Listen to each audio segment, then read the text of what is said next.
Hello, everyone, and welcome to You Are Unique Yoga. I am Marlene. Today, we're going to do our 20th yoga asana known as the Dogward Facing Dog, also known as Adha Mukha Shavasana.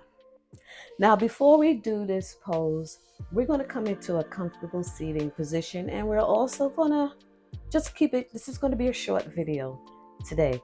Now, the benefits of the downward dog improves flexibility, digestion, it lengthens your spine. It also improves spinal alignment. It engages the core and it also calms the brain. Now, if you have any high blood pressure or any injury to the spine or your back or any pregnancies, please consult with your healthcare provider before doing this pose or just avoid it completely. Now, before we get into that, we're going to come into a high plank. Now, this high plank is going to be for 30 seconds, and you also can modify the plank. So we're going to come into, then stretch your legs back. We have a timer here so that we'll be exactly on 30 seconds. And while you do this pose, engage in the core. Now, to modify this pose, you can come onto your knees and flexing your toes, and that will help modify it a little bit. So there you go. I'm going to start the timer for 30 seconds. And we're going to do what's called a high plank for 30 seconds. Just breathe normal and put your head at the mat, not up, but looking down at the mat.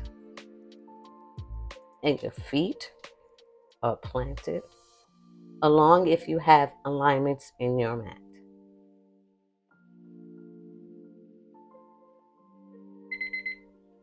Lower the knees down, tuck under the toes, and there you have it.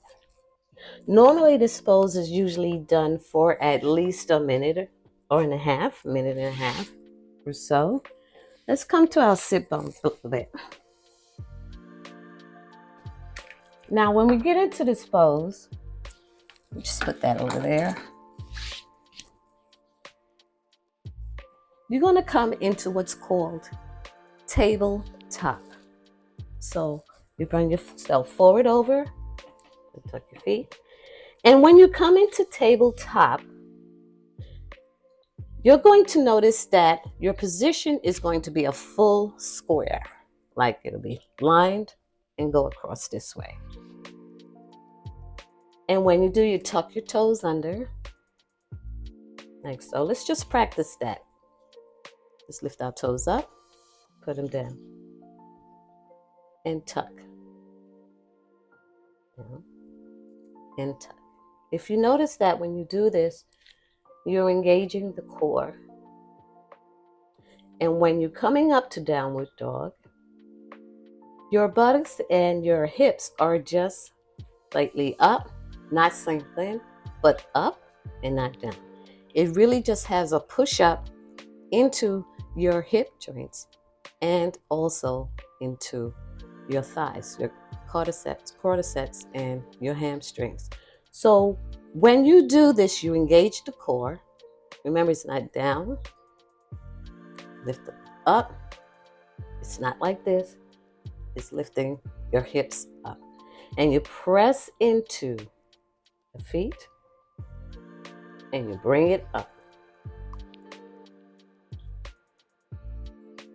Now, if your feet do not touch the floor, it's okay. Now, your head is not out, is in between your arms.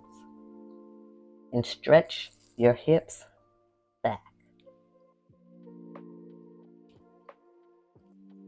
Now, for those who can come onto their feet flat, that's fine. Breathe in, just normal breaths. Stretch your arms.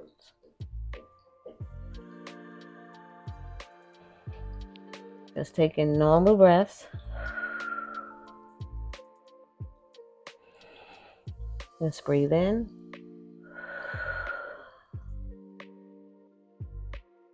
And your head is lower in between the arms.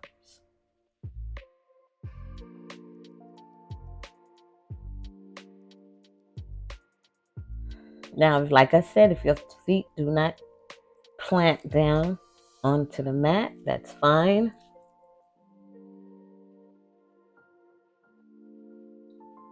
Now, to come out of it, we're going to bring ourselves up, bring down the knees onto the mat, push your head up, untuck the toes, and down. We cross our legs and come down onto our sit bones.